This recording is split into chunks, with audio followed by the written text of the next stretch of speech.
हिंदुस्तान के हिस्ट्री में 1947 के बाद बहुत सारी यूनियन टेरिटरीज को स्टेट बनाया गया, स्टेट्स को बांटा गया। आंध्र प्रदेश में से तेलंगाना बना, बिहार में से झारखंड, मध्य प्रदेश में से छत्तीसगढ़। मगर पहली बार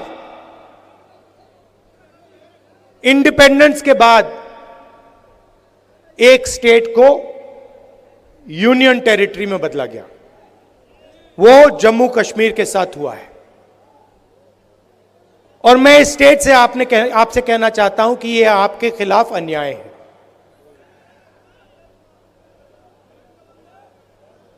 आपका लोकतांत्रिक हक आपसे छीन लिया गया है और आज जम्मू कश्मीर के लोग नहीं चलाते हैं। आज जम्मू कश्मीर को दूसरे स्टेट के लोग चलाते हैं। हमने सोचा था कि चुनाव से पहले आपको स्टेटहुड वापस मिल जाएगा और सही तरीका वही था।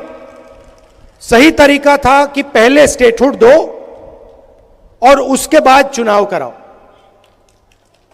अब ठीक है, पहले चुनाव करा दिया, मगर हम चाहते हैं कि जल्दी से जल्दी आपका जो लोकतांत्रिक हक है,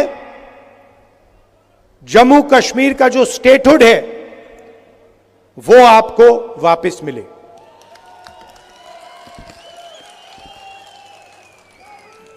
ये हिंदुस्तान की हिस्ट्री में पहले कभी नहीं हुआ है कि किसी स्टेट से हमने उनका अधिकार छीन लिया और स्टेट को यूनियन टेरिटरी में बदल दिया। पहली बार हुआ है और मैं सही बोलूं तो यह कभी नहीं होना चाहिए, किसी और स्टेट के साथ यह कभी नहीं होना चाहिए। और मैं आपको यहां गारंटी देता हूं कि अगर बीजेपी ने आपको स्टेटहुड नहीं दिया तो हम विपक्ष में हैं, हम इंडिया गठबंधन का पूरा दम आपको स्टेटहुड दिलवाने में लगा देंगे। पार्लियामेंट का इस्तेमाल करेंगे, लोकसभा का इस्तेमाल करेंगे, राज्यसभा का, सड़कों पे उतरेंगे और हम आपको जो आपका हक है वापस दिलाएंगे। और अगर किसी कारण बीजेपी ने नहीं माना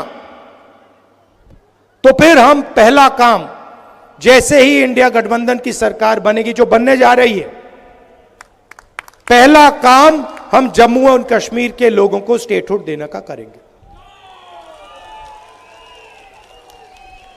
क्योंकि यह आपका हक है, यह आपका फ्यूचर है। इसके बिना आप आगे बढ़ ही नहीं सकते। जम्मू कश्मीर का आप सपना देख ही नहीं सकते हो। जम्मू हब है। कश्मीर को, कश्मीर के बिजनेसेस को, कश्मीर के प्रोडक्शन को बाकी हिंदुस्तान से जोड़ता है। सेंट्रल हब है ये। और इस हब का जो काम था उसको इन लोगों ने खत्म कर दिया है। इसका जो रोल था उसको इन लोगों ने खत्म कर दिया है। जम्मू के जो छोटे बिजनेसेस थे, मीडियम साइज बिजनेसेस थे, एंटरप्रेन्योर्स थे, इनकी रीढ़ की हड्डी बीजेपी की सरकार ने और यहां के लेफ्टिनेंट गवर्नर ने तोड़ दी है। नतीजा यह है कि जम्मू कश्मीर के लोगों को, युवाओं को रोजगार नहीं मिल सकता है। आप कुछ भी कर लो, जब तक जम्मू कश्मीर के स्मॉल और मीडियम बिजनेसेस अपने पैरों पर नहीं खड़े होंगे, तब तक इस प्रदेश में, इस यूनियन टेरिटरी में रोजगार नहीं मिल सकता। आप कुछ भी कर लो। जब तक लेफ्टिनेंट गवर्नर है तब तक बाहर के लोगों को फायदा मिलेगा, सारे के सारे कॉन्ट्रैक्ट्स उनको जाएंगे, और जो जम्मू की जनता है, कश्मीर की जनता है, उनको परे कर दिया जाएगा। यह रियलिटी है। और एक कारण भी है कि आपसे स्टेटहुड छीना गया, कि वो चाहते हैं कि जम्मू कश्मीर को जम्मू कश्मीर के लोग ना चलाएं, बाहर के लोग चलाएं, लेफ्टिनेंट गवर्नर के माध्यम से काम हो, और जम्मू कश्मीर की जनता की जो प्रोस्पेरिटी है वो खत्म हो जाए। यह आक्रमण जो जम्मू कश्मीर में स्मॉल और मीडियम बिजनेसेस पे हुआ है, यह बाकी देश में भी हुआ है। पूरी सरकार अदानी अंबानी जैसे अरबपतियों के लिए चलती है।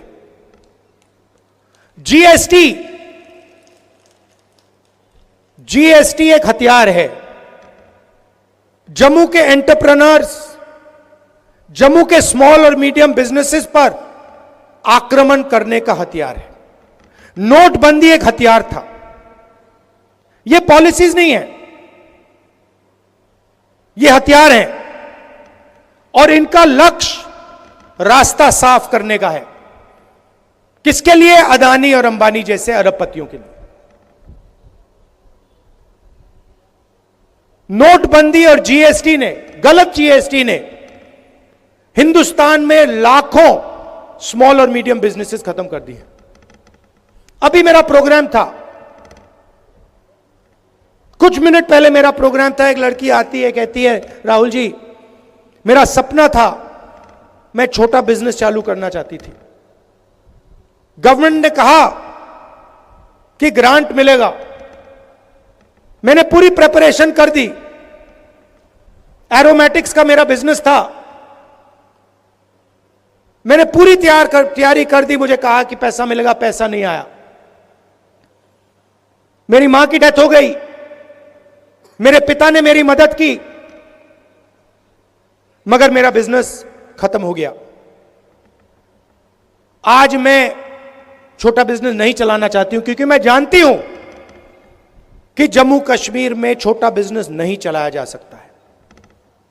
मगर यही आपकी रीढ़ की हड्डी है, यही आपकी स्ट्रेंथ है, इसी में आपका रोजगार है, इसी में आपका भविष्य है।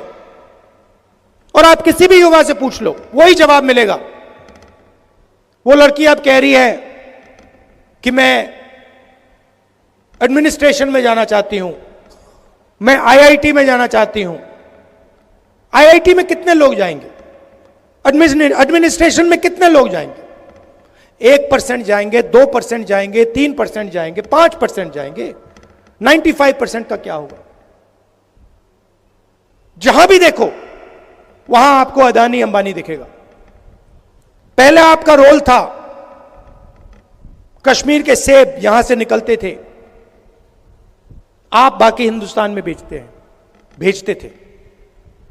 आज पूरी की पूरी सेब की इंडस्ट्री अदानी के हाथ में है। हिमाचल का सेब अदानी के हाथ में, जम्मू कश्मीर का सेब अदानी के हाथ में। और यही हर इंडस्ट्री में यही हो रहा है। एयरपोर्ट में जाते हैं अडानी टैक्स, पोर्ट में जाओगे अदानी टैक्स, मोबाइल फोन चलाओगे अंबानी टैक्स, सड़क पे चलोगे अदानी टैक्स, अनाज में अदानी टैक्स, सेना हथियार का प्रयोग करेगी अदानी टैक्स, कारतूस अदानी टैक्स, अग्निवीर अदानी टैक्स। ये कब तक चलेगा? 16 लाख करोड़ रुपए कर्जा माफ किया है अदानी अंबानी जैसे 25 लोगों का, नरेंद्र मोदी। आप शेम कह रहे हो, मगर मैं आपसे पूछना चाहता हूं, जम्मू के छोटे बिजनेस वालों का, जम्मू के किसानों का कितना टैक्स माफ हुआ है? जो आपके युवा 18-19 घंटे पढ़ाई करते हैं, सपना देखते हैं, एजुकेशन के लिए लोन लेते हैं, उनका कितना टैक्स माफ, उनका कितना माफ हुआ है पैसा, उनके कितने बैंक लोन माफ हुए हैं। कोई बीमार होता है, अस्पतालों में लाखों रुपए लग जाते हैं, उनका कितना कर्ज माफ हुआ है? जीरो। आप अगर बैंक लोन लेते हो और पैसा वापस नहीं देते हो, आपको जेल में डाल देते हैं, जेल में डाल देते हैं। और अंबानी अदानी जैसे लोग बैंक लोन लेते हैं, पैसा वापस नहीं देते हैं, कहते हैं चलो और पैसा ले लो। कितना चाहिए? 1,000 करोड़, 2,000 करोड़, 50,000 करोड़, 1,00,000 करोड़, जितना चाहिए ले लो, जो करना है करो, जो इंडस्ट्री खरीदनी है खरीदो। लखनऊ का एयरपोर्ट चाहिए ले लो, मुंबई का एयरपोर्ट चाहिए, अच्छा वो किसी और के हाथ में, चलो सीबीआई केस लगाओ, ईडी केस लगाओ, परे करो उसको, अदानी को दो। ये make in India, make in India, make in India बात करते रहते हैं, डिफेंस इंडस्ट्री की बात करते हैं। सारे के सारे कॉन्ट्रैक्ट्स अदानी जैसे लोगों को जा रहे हैं। बाहर इजराइल की कंपनी हथियार बनाती है, लेबल अदानी का लग जाता है। इजराइल की कंपनी ड्रोन बनाती है, लेबल अदानी का लग जाता है, और कहते हैं मेक इन इंडिया हो गया। कैसे मेक इन इंडिया हो गया? इजरायली हथियार है, मेक बाय अदानी हो गया है, मेड इन इंडिया नहीं हुआ है। और यही हालत पूरे देश में है। अगर आप गरीब हो तो इलेक्ट्रिक मीटर लगेगा, मॉडर्न टेक्नोलॉजी लगेगी, चमकते हुए मीटर लगेंगे, आपके जेब में से पैसा निकालते जाएंगे, निकालते जाएंगे, निकालते जाएंगे। जीएसटी लगेगी। अभी आपने पता नहीं अन्नपूर्णा रेस्टोरेंट वाली कहानी सुनी या नहीं? वो फाइनेंस मिनिस्टर के सामने खड़ा होता है, कहता है मैडम बड़ी मुसीबत है, मैं अगर बन बेचूं एक जीएसटी लगती है, अगर उसमें क्रीम डाल दूं दूसरी जीएसटी लगती है, अगर बन और क्रीम अलग बेच दूं तो तीसरी जीएसटी लगती है, मैं क्या करूं? और यही हालत सबके साथ है।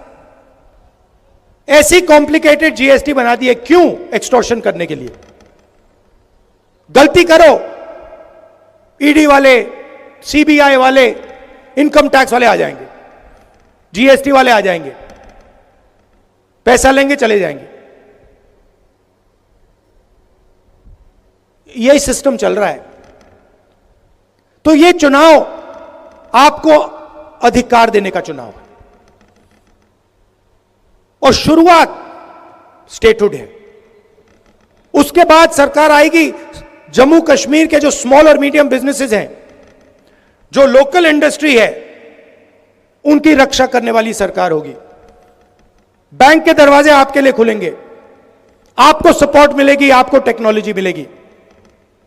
उनकी जगह है, अंबानी की जगह है, अदानी की जगह है, मगर आपकी भी जगह है। यह नहीं होगा कि भैया उनको सब कुछ दे दिया और जम्मू कश्मीर के लोग देखते रह गए। पीओके से रेफ्यूजीज आए, उनसे मनमोहन सिंह जी ने वायदा किया था, वो वायदा पूरा किया जाएगा। सॉरी, कश्मीरी पंडित से जो मनमोहन सिंह जी ने वायदा किया था, वो वायदा पूरा किया जाएगा। और जो हमारे रेफ्यूजीज हैं, जो पाकिस्तान ऑक्यूपाइड जेएनके से आए हैं, 2014 में जो उनको वायदा किया गया था फाइनेंशियल पैकेज का, वो भी हम पूरा करके दिखाएंगे। ये जो स्मार्ट मीटर्स लगा रखे हैं, ये जो नरेंद्र मोदी जी की टेक्नोलॉजी है, इसको हम यहां से हटा देंगे, ये हमें नहीं चाहिए। और जो पंजाबी है, इसको हम ऑफिशियल लैंग्वेज बना देंगे।